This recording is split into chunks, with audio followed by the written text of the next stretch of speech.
Jarrett Allen at Bronny James, yan ang ating pag-uusapan. Final seconds. Bryant for the win. Bang! Ito talaga ang player na dapat na makuha ng Lakers via trade.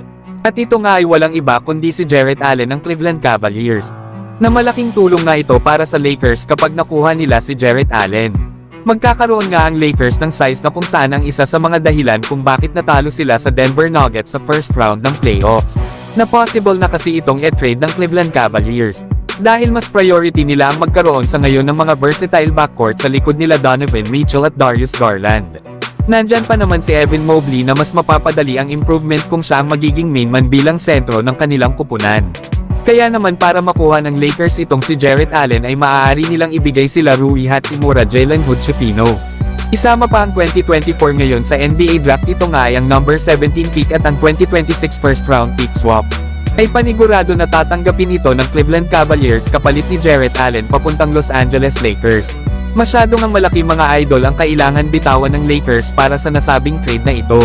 Pero tandaan natin na noong nasa New Orleans Pelicans pa si Anthony Davis ay maganda ang kanyang naging performance kasama itong si DeMarcus Cousins na isang big man.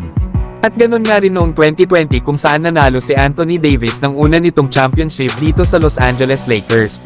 Na kung matatandaan ay maganda ang takbo ng kanilang sistema, especially na ang laro ni Anthony Davis noong kasama niya sila Dwight Howard at JaVale McGee. Kaya tamang-tama lang itong si Jarrett Allen na makasama ni Anthony Davis next season. Alam naman natin na lugi ang Lakers dito sa Denver Nuggets kapag si Anthony Davis lang ang kanilang aasahan pangbantay kay Nikola Jokic. Tingnan nyo na lang ang Minnesota Timberwolves sa kanilang naging playoff series laban sa Denver Nuggets. Na kung saan ay na-eliminate nila ang defending champion gamit ang triple tower habang magkasabay sa loob ng court itong sila Rudy Gobert at Karl Anthony Towns. At backup center naman nila si Naz Reid. Na kapag nagkataon ng tambalan ng Anthony Davis at Jarrett Allen ang masasabi next season na pinakamalakas na depensa pagdating sa loob ng paint. Kaya hindi malabo na gawin ng Los Angeles Lakers ang nasabing trade idea na ito. Pero nandyan pa naman mga idol itong si Jonas Valanciunas na possible din makuha ng Lakers sa free agency. Samantalang para naman sa Cleveland Cavaliers ay good move ang trade na ito para sa kanilang kupunan. Na mas mapapadali nga para sa kanila ang development nitong si Evan Mobley. Lalo at kailangan pa nga nito na ma-improve ang kanyang shooting. At dahil na rin sa trade na ito ay magkakaroon si Donovan Mitchell na katulong sa paggawa ng opensa sa likod ni Rui Hachimura. Na kaya nga nito ang dumipensa sa multiple positions at nagbibigay din ito ng floor spacing sa kanilang kupunan. Na sa regular season sa Los Angeles Lakers ay nag-a-average ito ng 13 points at 4 rebounds.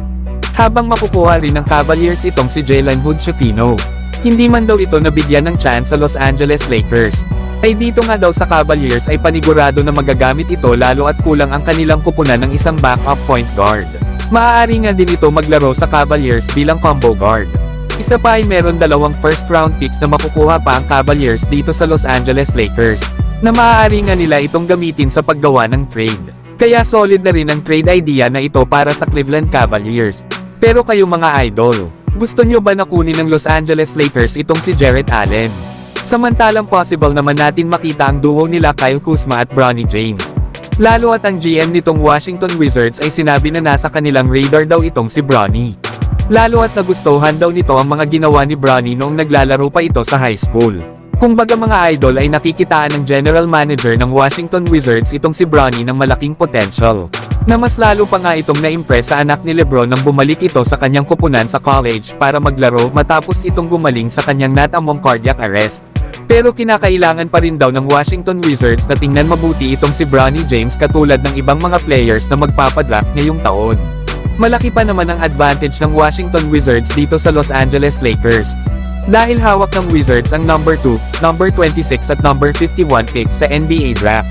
Lalo at itong Los Angeles Lakers ay walang balak na gamitin ang kanilang number 17 pick dito kay Bronny James. Kaya naman ay ang number 55 pick ang gagamitin nila para kunin si Bronny James sa NBA draft. Kaya kapag nagkataon ay makakasama ni Bronny itong sila Kyle Kuzma at Jordan Poole na mga one-time NBA champion. At maaari nga itong magpaturo dito para mas mapadali ang development ni Bronny James. Kaya tingnan natin mga idol kung kukunin nga ba ng Washington Wizards itong si Bronny James sa NBA draft.